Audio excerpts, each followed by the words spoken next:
Oh, hey there. You caught me drinking from my Pop Culture Corner cup, which is now available on our store. Welcome, guys, to the Pop Culture Corner. Today we have a really fun video for you. We noticed on Twitter that a lot of people are ranking their DCEU films. So we decided, hey, that's a cool video idea. So why don't we do it?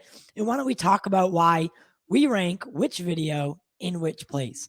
But before we get into that, guys, make sure that you like this video, subscribe, and if it's your first time to the channel, welcome. We love new perspectives and new people to talk to, and we truly appreciate you stopping by.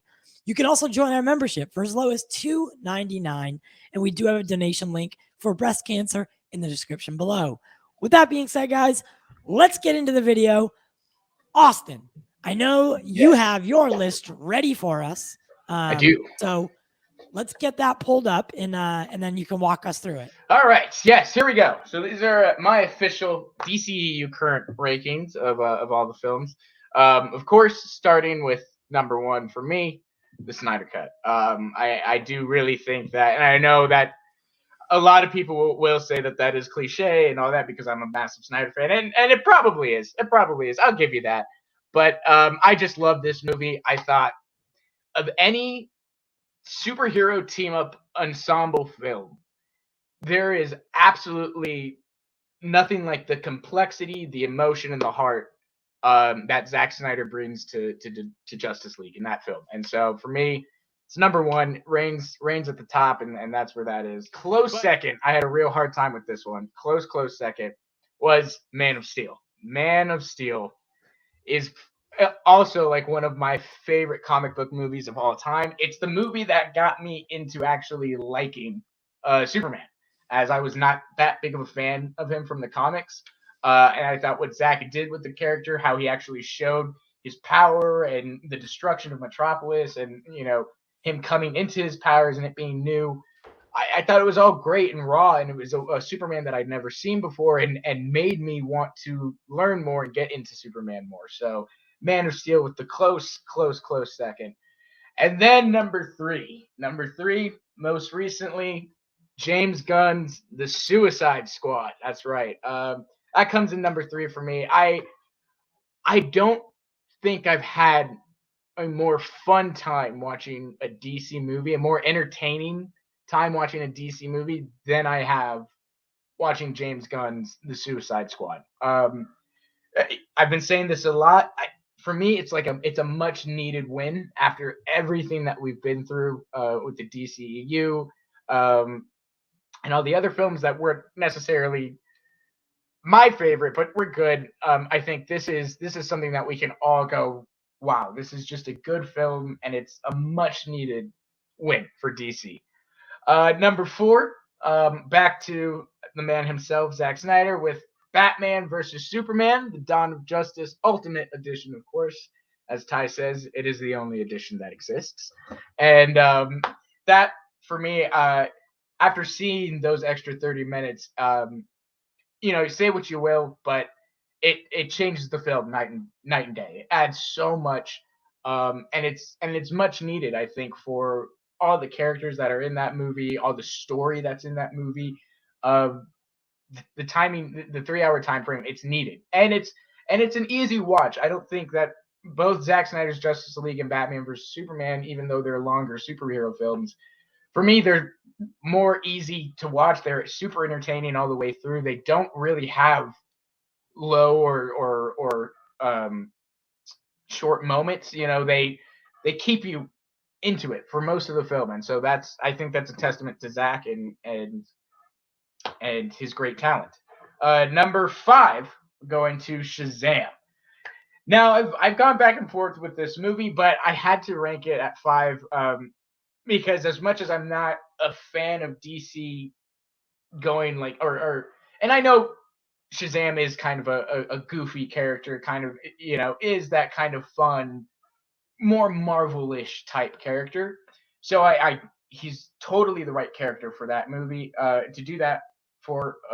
But still, I have to say, because it is comic book accurate, it's number 5. It is, and it's a really good movie. As much as I'm not a fan of the campiness and all that, it's still a really good movie, and so it lands at number 5 for me. I have to be unbiased about it. Then we go to number 6, which was Aquaman from James Wan. Now, this was one that, again, I have a love-hate relationship. I think the story is really good. I think the acting is really good. Some of the CGI kind of takes me out of it a little bit. I know they're just not there with the underwater CGI technology yet. And as these films continue, they're gonna get better with the CGI, and I look forward to seeing that. But I thought Aquaman overall was a pretty good story. It did feel very similar to things like Black Panther or something like that, in that it was kind of bringing a culture that isn't known, or a culture that has kind of been shrouded, or put into a box by the rest of society, and opens up that door to let that culture kind of show themselves to the world, and show what they're all about. And so I really like that. And yeah, Aquaman ranks at 6. Then with the controversial take here at number 7, because it ranks before the first one, Wonder Woman 1984. Now, I know a lot of people do not agree with this, and I totally understand. I do get that some things about that movie definitely changed a lot from the first, but actually that's what everybody's complaints about the changes were. That's what I liked. I wasn't a fan of the first one, and it was very, and I like, I get, Wonder Woman is supposed to be hopeful and women empowerment. I'm all for that.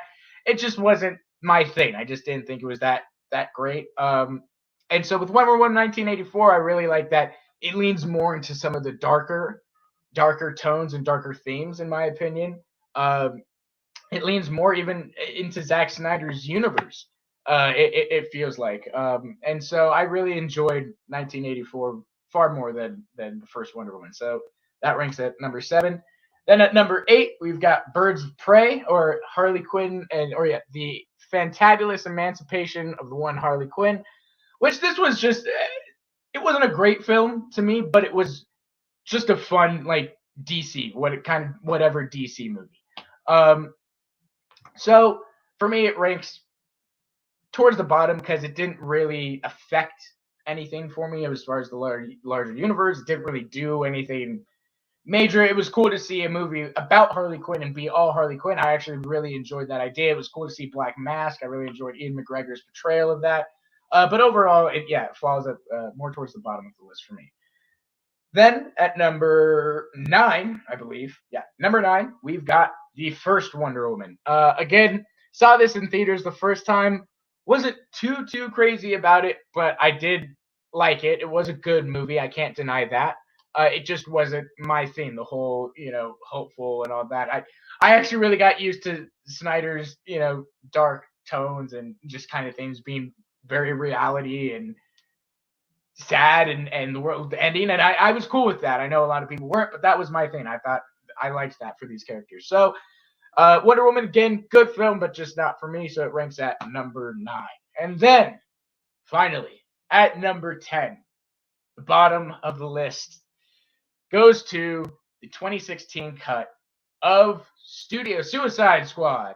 And yeah, that look, I've said before, I think the first maybe 30 minutes are super engaging. 30-40 minutes when they're introducing all the characters and that kind of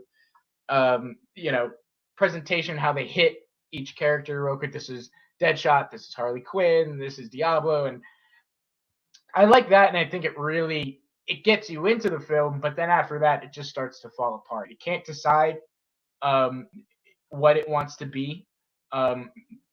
There's jokes in there, but then there's some really just weird, awkward, serious stuff that follows that really messes with the tone. And for me, it just kind of falls apart with the third act. That was one movie that I wanted to like so badly because of all the characters, of all the lore, and it just was a big disappointment for me. So that one lands at the bottom of the list at number 10. And that is mine, the Austin Lynn DCEU Pop Culture Corner rankings. All right, guys. So that was Austin's list. Austin, I do like your list. I like how you explain, why every movie is there. I mean, your list is, I think all three of us have different lists, Yes. but that's what makes this fun. And that's what makes it interesting. It'd be boring if we all liked the same thing, right? Yeah, it'd be totally boring. So I think Caiden is up next. Yeah, so my list is pretty different from Austin's list. I start with Shazam because for me, I believe that Shazam culminates of what DC is known for is like it shows like it's still lighthearted, but then and really near the end, if you go deeper, it's really dark. And what I like about Shazam is that it has this like although it has like this theme of like light and stuff, it also has this dark theme where Billy has to come to terms where he's not wanted by anyone. He's the last option. He's he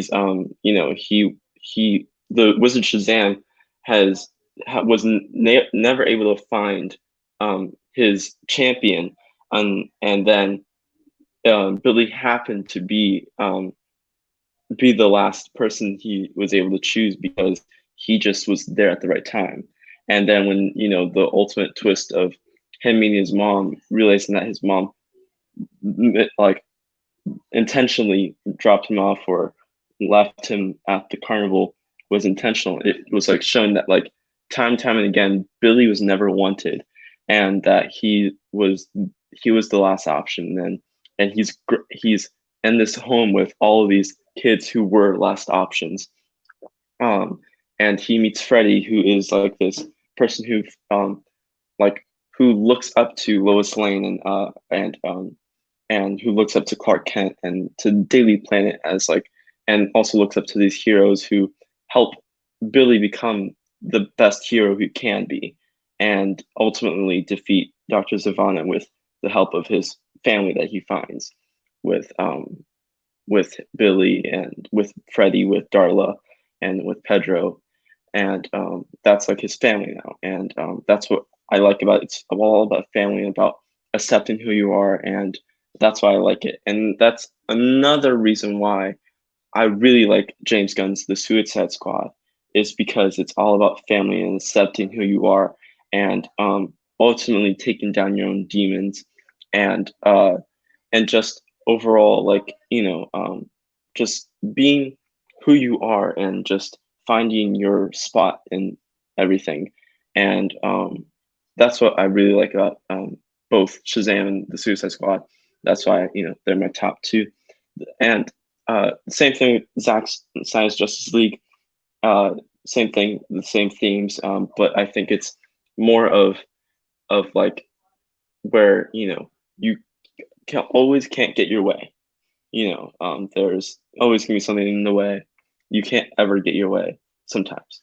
And I think it in real world aspects of Zack's situation, you can't always get your way. And then in the movie at the same time, it's also you always can't get your way.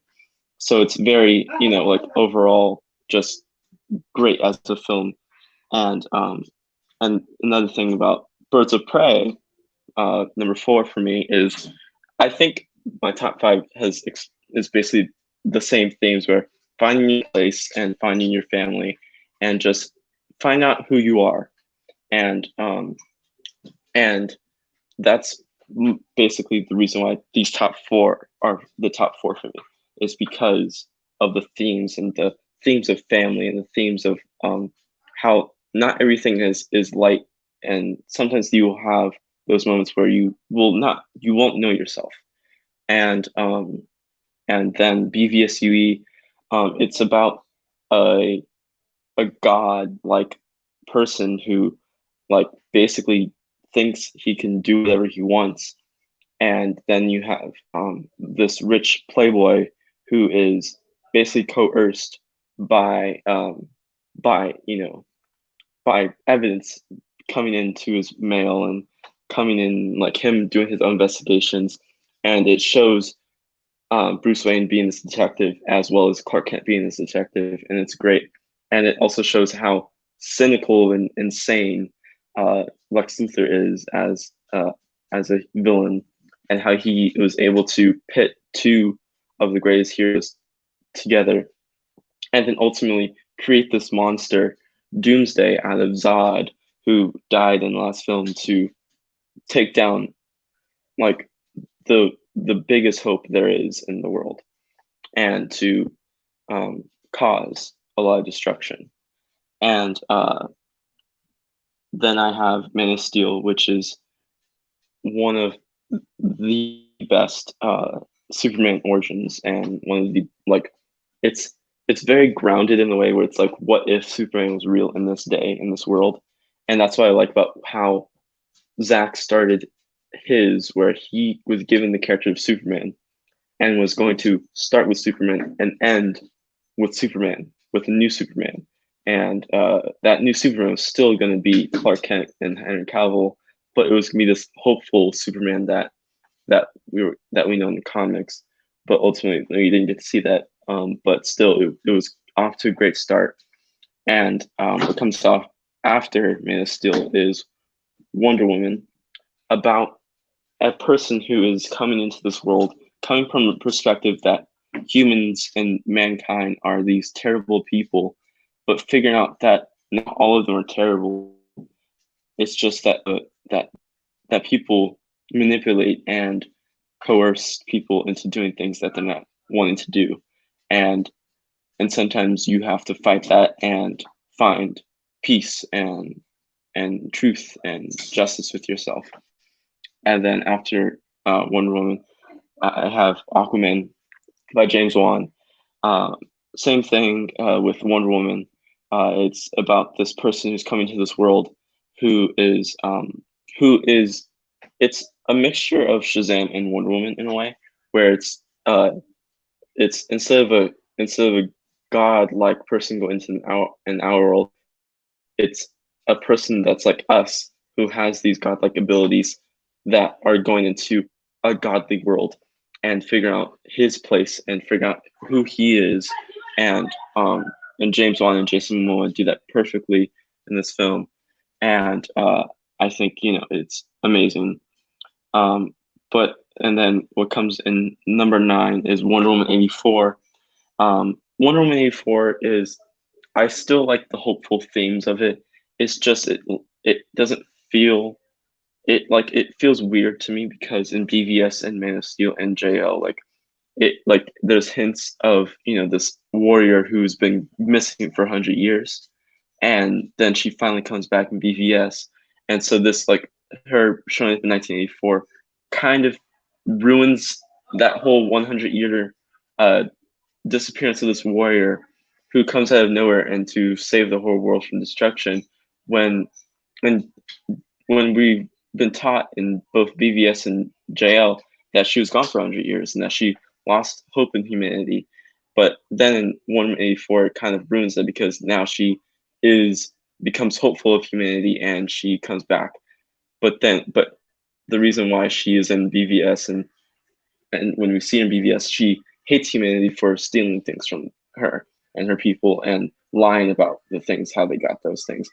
But it's a very weird change that is weird, and that I feel like it kind of makes Wonder Woman as a character weirdly fluctuating with some inconsistent storytelling.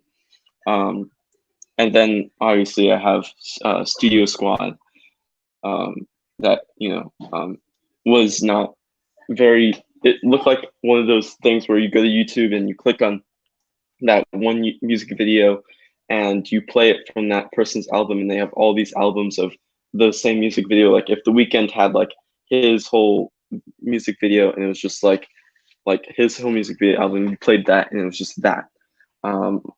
So yeah, that's my ranking of the DCEU. I like it. All righty, and thank you. That was a great explanation at why, because your list is very different than I think most people's. You have Shazam ranked number 1. I don't know a lot of people that have Shazam ranked 1. I mean, I love Shazam, but Right. I love your reasoning for it. Yeah, that is some great, and I can totally get behind that. Totally love it. For sure. All right, guys, and now the only list that matters. No, I'm just kidding. Here's my list of DCEU ranking. I think I have a pretty standard list, but I do have several reasons on why I have certain movies somewhere. What I do like about all of our lists is they're completely different, like we said before. For me, I put the Snyder Cut at number one. I think the anticipation for the Snyder Cut really, really built it up for me. And just the fight to actually get it left me, you know, just overwhelmed watching it. And seeing the differences between 2017's Justice League and what Snyder actually had planned. Um, everything from start to finish. I had a smile on my face and I was like a little kid. I was giddy. I enjoyed all the action sequences, the dialogue, the dark and gritty feel, yet that aspect of, like Caiden said, family was there. And seeing Batman transition from what we first met him as and what he is in Zack Snyder's Justice League, seeing him come almost full circle was beautiful, because people like to complain about Ben Affleck's Batman being a killer, etc., etc., etc. However, we were seeing the transition. We were seeing him become that Batman that we know and love. He had lost everything, from Robin's to his parents, and so on and so forth. So when we first meet Batman, he's very much a broken person. He's taking pills. He's drinking too much. He has such a built-up rage for this alien in the sky, and he puts all of his anger into it, not realizing that the alien's not the enemy. So I really loved his arc into the Snyder Cut, and he really brings the team together. A lot of people say Batman in the Snyder Cut, was useless. However, I don't think that team wins that fight without Batman. The Snyder Cut was everything I wanted, everything I dreamed of, and it's just a beautiful film. Next up, I have Batman v Superman, the Ultimate Edition, the only edition, the best edition. Thank you, Austin, for using my phrase earlier. This is the only version of the movie that exists in my mind. BVS is a political thriller. It is a drama. It's an action movie. It's a tale of revenge. It's everything. All these themes put into one film. The extra 30 minutes, hands down, is night and day, as Austin said before. The extra 30 minutes adds that those transition scenes, those filler scenes that Zack Snyder needs for his movies to be, comprehensive. And when the studio took those out, the movie just didn't feel right. I never thought 30 minutes would make or break a film, but in BVS, you definitely see that can be the case. Everything down to the Martha scene, which is definitely a very misunderstood scene. Batman realizing that Superman is human, basically. I mean, he's an alien, but he has a human mother, or someone he calls mom, someone he called dad, and seeing that in this person that you've built all this rage for, and at that moment, you change, and that's the moment right there where Batman starts to realize that he's made a mistake. And then this movie was amazing. I like Doomsday in it. The design of Doomsday could have used a little work. And we know that it's Doomsday 2. There is another Doomsday in the Snyderverse. But I did think the design could have used a little work. And I did like the addition of Wonder Woman. Because when she comes in, the whole theater, it turned into a soccer stadium. It was amazing. And we'll talk about Wonder Woman again later. Next up is The Suicide Squad. We did get to see it early. Austin and I saw it early. And we were, I was blown away. I really did think this movie was going to be the movie that really brought the DC fandom together. But it seems to be pushing us further apart. Could you imagine that? Turning into the fandom menace. I'll cut that out. The Suicide Squad is a beautifully written story. And it's a redemption. Not only did the Suicide Squad property need a fresh start, but James Gunn also needed a fresh start. They were two properties or two entities that were made for each other. Who better to direct the Suicide Squad than James Gunn? James Gunn has this twisted way of making movies, and you either love him or you hate him.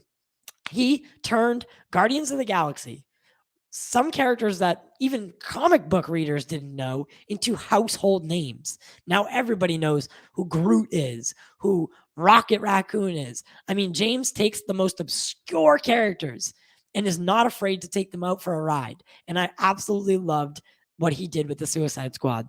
Each character has its own arc and development. He wrote Harley Quinn to perfection, the best Harley Quinn that I've seen in the DCEU so far. I don't care what anyone says. She was amazing. Rick Flag. Rick, Harley, and Amanda Waller, they kind of got like a second chance to kind of like reinvent their characters in a do-over kind of way. And Amanda Waller, played by Viola Davis, really tuned it in because she was scary. I really wouldn't want to be on her bad side on any day at any time ever. Rick Flag was amazing. Harley was amazing. The introduction of Peacemaker was great.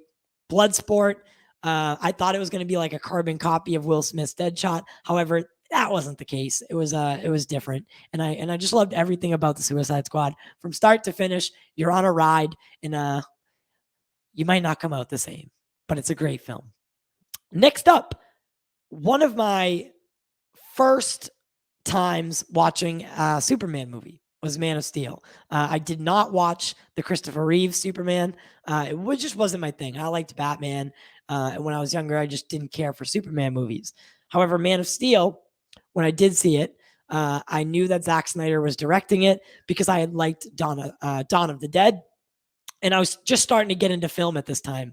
I got into film like a couple years earlier, but this is when I was really starting to get into like knowing who the directors were, knowing, what studio was making it, et cetera, et cetera. Funny story. When I was going to see Man of Steel, I was on the way to the theater, and I read Sean O'Connell's review of Man of Steel, and he ripped it apart. Said it was the worst movie you ever seen, the worst Superman movie, yada yada. And then when I ended up going to see the film. I like hated Sean for a long time because of that review that he did. He has since kind of changed his ways and changed his thoughts on the movies, and we're actually friends now. So it's funny because Man of Steel was like really like a movie for me that kicked off something special. It wasn't great. It wasn't the best movie, but it introduced me to Superman and the Man of Steel. It was a great origin story with a fun villain, General Zod.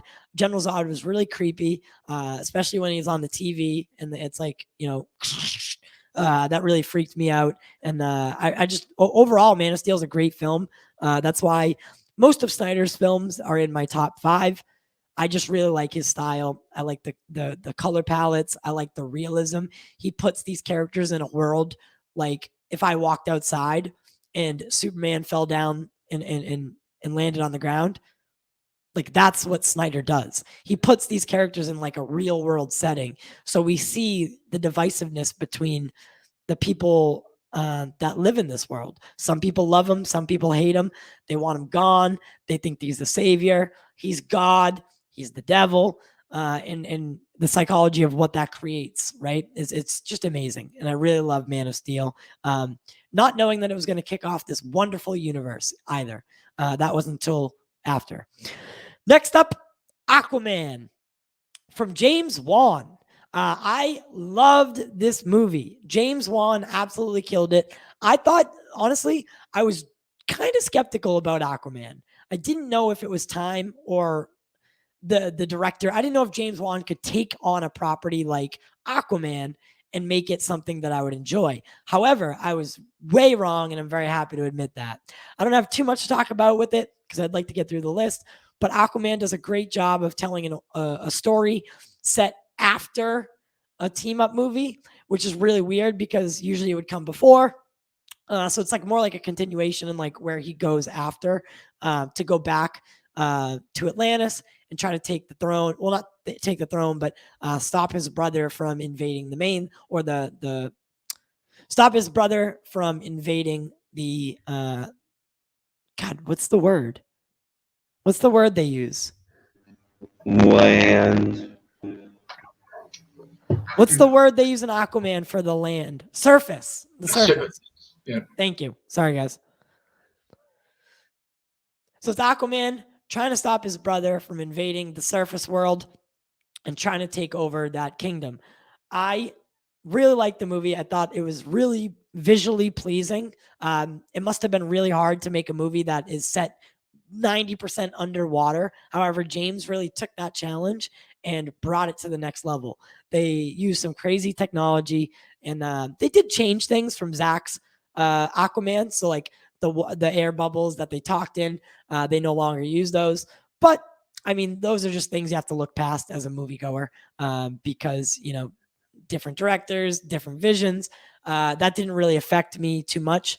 I did like Mera. I know that's a hot take, and I know people really don't know about that. I liked Mera, and I liked her character. I don't care for anybody about the personal stuff, but Mera as a character, I thought Amber Heard played her very well. And then moving on, actually, that was like a really weird moving on. I really liked her character, and I am not afraid to admit it. All right, moving on. Next up, I have Shazam. I think Shazam is probably the most fun DCEU film as far as just being goofy, and it had that Marvel feel, but with a DC dark tone. It was kind of weird. It's like a mix because there was that comedy aspect, and I really loved the dynamic between Billy and then Shazam, right? Like the transition, and it's almost like a young kid just immediately has to grow up, and this 13-year-old kid is now trying to save the world from this evil villain who also has crazy magical powers.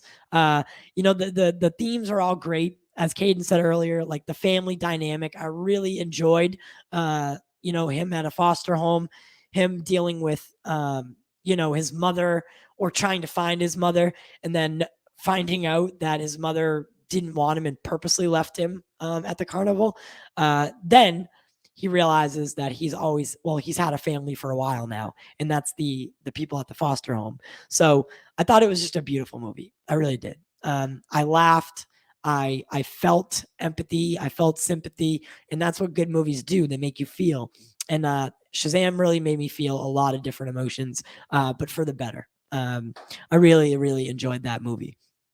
Next up, I have Wonder Woman.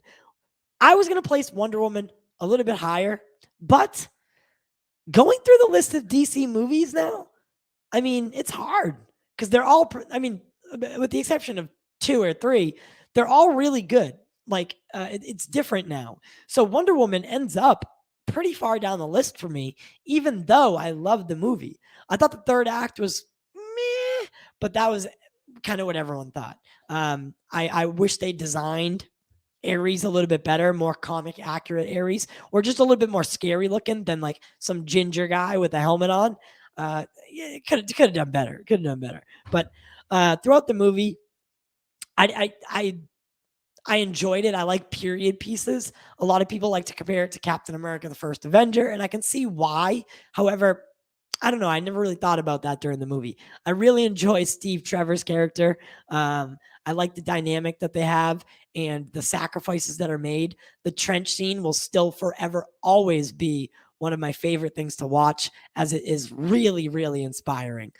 Gal kills it as Wonder Woman, and she was definitely born to play the role. She will definitely be amongst the people that were, like Robert Downey Jr., Iron Man, Hugh Jackman, Wolverine, Ryan Reynolds, Deadpool. I think she's up there with like people who were born to play the role, because I can't see anyone else playing Wonder Woman now other than Gal Gadot. Next up, Birds of Prey. Now, unfortunately, I didn't really enjoy this movie at all. It was a popcorn movie. I have really not much to say about it. I thought they took the character of Harley Quinn and kind of used her to make a big joke comedy movie. It wasn't really a Birds of Prey movie. It was more like Harley Quinn and her bitches. So I really don't have much to say about Birds of Prey. The egg sandwich thing was kind of funny. Some parts made me laugh. However, it just wasn't a movie for me. It was good. I could sit through it and I could watch it again. However, it's not something that I gravitate towards. I thought the story was kind of cool.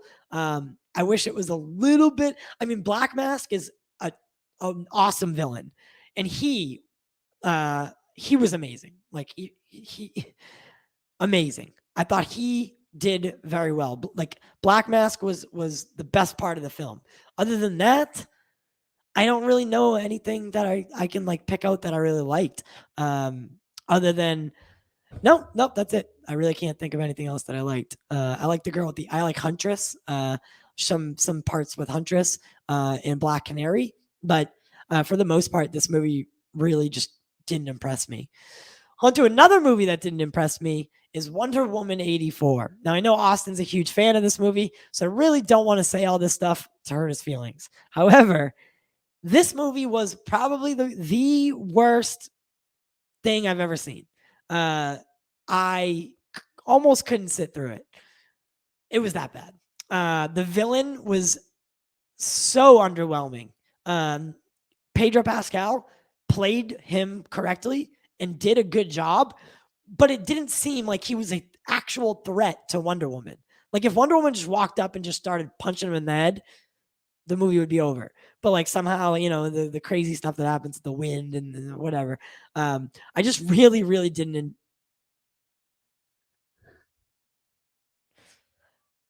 I just really, really didn't enjoy this movie. I thought it was very underwhelming. They changed a lot of stuff from Zack's continuity, including that she had been gone for many, many years of humanity. She definitely wasn't gone. So like, as a director, Patty Jenkins said that her movies follow the Zack Snyder storyline. Like she said that. She said that Zack Snyder's Justice League is canon for her. Yet she changed a bunch of stuff. And it wasn't just air bubbles that they talk in, right? It was this main storyline where she had been gone for many years, hiding away from humanity because she hated them, right? And then this movie comes out. It starts off and there's like this weird mall scene where it's like corn. If I've ever seen corn, the corn was there. And that's set the tone for the movie. The best part about it, I think maybe Cheetah, just was very underwhelming. I thought I was going to like it a lot more. And I wish they kept that gritty warrior princess thing going. However, they kind of made her into they made her into something else. Next up, Suicide Squad. Not David Ayer's Suicide Squad. Warner Brothers Suicide Squad slapped together by a trailer company. I have zero to say about this movie, except that Will Smith and Margot Robbie absolutely killed it. And if they let Jared Leto do his thing, it would have been a completely different story. I'm really looking forward to hoping to get to see David Ayer's cut of Suicide Squad. But this movie, the more and more you watch it, the more you see. I mean, Will Smith gets 3 different introductions in the movie. So it was all over the place. And I really wish that wasn't the case because this movie had so much potential. The cast was amazing.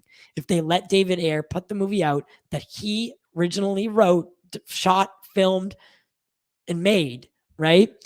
This would have been so much higher on the list. And I'm pretty sure that would have been I'm pretty sure James Gunn would not have directed The Suicide Squad if David Ayer's Suicide Squad came out when it was supposed to. Really unfortunate because I do like Deadshot. Will Smith really, really, really, really rocked the role. I know they like kind of race swapped, but I think in this case in particular, it worked. It worked. And Margot Robbie, even though the outfit was very over sexualized, I think she did pretty marvelous, like especially in a live action introduction to this character after being so popular from the animation and then comic books later after that. She had big shoes to fill, and she filled them. Not a lot of people could see anyone else playing Harley Quinn now, and that's how that she nailed it. There were other good aspects, like I said, Viola Davis, but I really, really, really was not happy with this movie. And the more you watch it, the more you can tell that it just, the pacing's off, everything's off, and it was put together just terribly. Yeah. So that is my ranking for the DCEU. Just to recap, it's Snyder Cut, BVS Ultimate Edition, the only edition, The Suicide Squad, Man of Steel, Aquaman, Shazam, Wonder Woman, Birds of Prey, Wonder Woman 84, and The Suicide Squad. Now you might be thinking, well, Ty, Austin, and Caiden, why did you leave out this one movie? There's one extra movie that you guys left out. Why did you What leave is it, Ty? What is it, Ty? What is that movie? It's The Real Loser, Josstice League.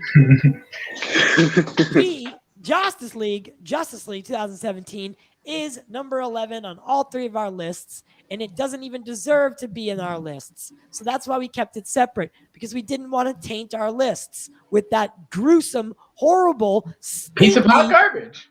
Yes. Yeah, that's what do you guys have to, we're going to go a Mele on this. What did you guys think of this movie? A slap in the face to comic book movies. I can probably I can write a book, Ty, on the things that I didn't like about this movie.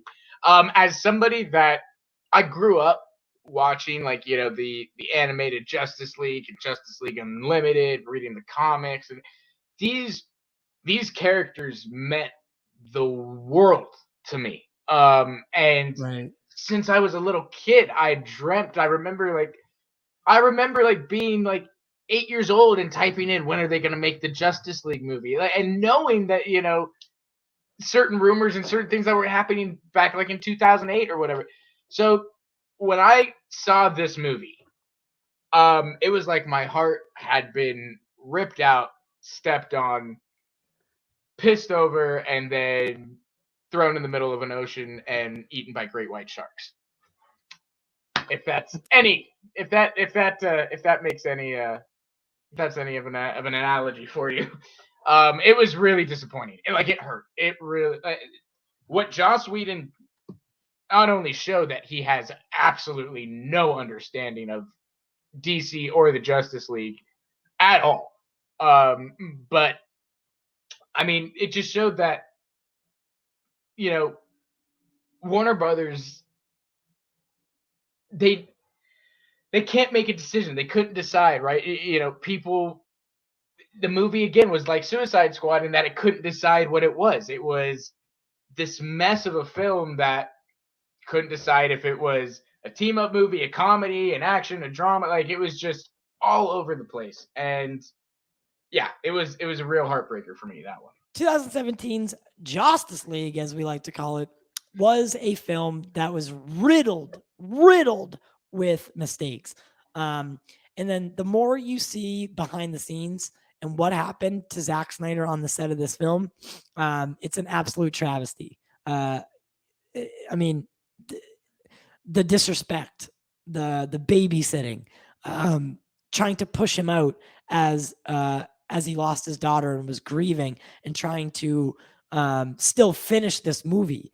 I mean, you got to give Zack respect for even coming back onto the set and trying to finish it. Yet you have Joss Whedon on set filming scenes,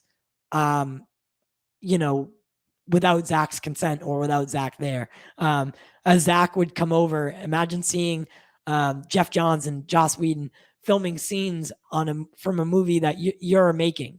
I mean, that could not have been, good for anyone's psyche, especially where Zack was at that time. So I found it, the more and more you hear about behind the scenes stuff with Ray Fisher, with Gal, with Ben trying to do a walk-off. I mean, this movie, once Joss Whedon came in, this movie it was doomed to fail. Joss was still bitter about what happened with Avengers 2. And he came in here with an agenda. Warner Brothers wanted that Marvel money, and Joss just didn't deliver.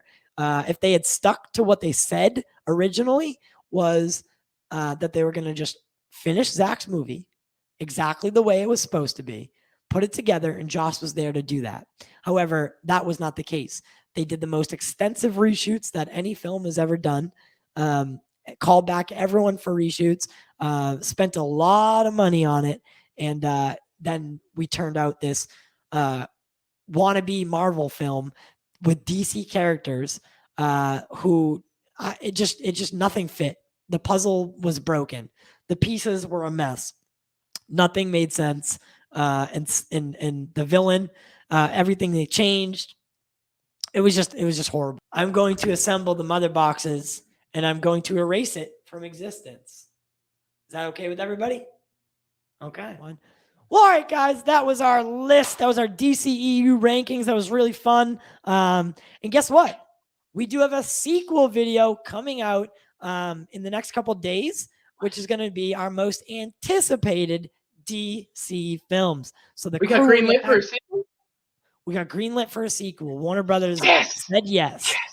So we will be back with another video like this as a sequel in our most anticipated DC films coming very soon. Guys, I don't have to remind you, but I will anyway.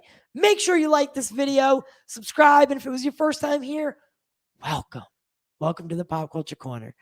We love new perspectives, new people, and new ideas. So feel free to leave a comment below with your DC ranking. Let us know which movies you had in which order, and tell us if we're wrong and stupid. I like anything. Are you guys okay? I don't know. And then consider becoming a member of the Pop Culture Corner membership. It goes a long way to help support the channel so we can keep doing videos like this and stay home from work. You can join for as low as $2.99. That's our Flossin' with Austin tier. Then we get the Jiving with Jack and then the TY. So you can choose any one of those and you get some different exclusives. But for the most part, it's just pay what you want and we'll give you everything. So with that being said, we do it for you. We do it for the culture. And we'll see you next time.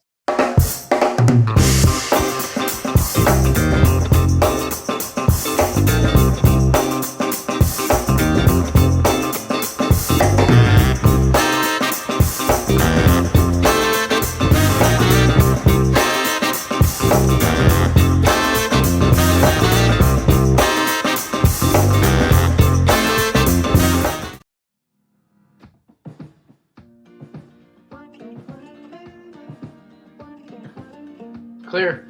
All right, so now we'll go back. We all vote aye. Try to get that out of frame. Oh no! So that's what I did with my hammer and it fucking broke. Bye bye, mother box. It's okay. It's fine. It's fine. Good thing we got that on camera so we can get blue. See you next time.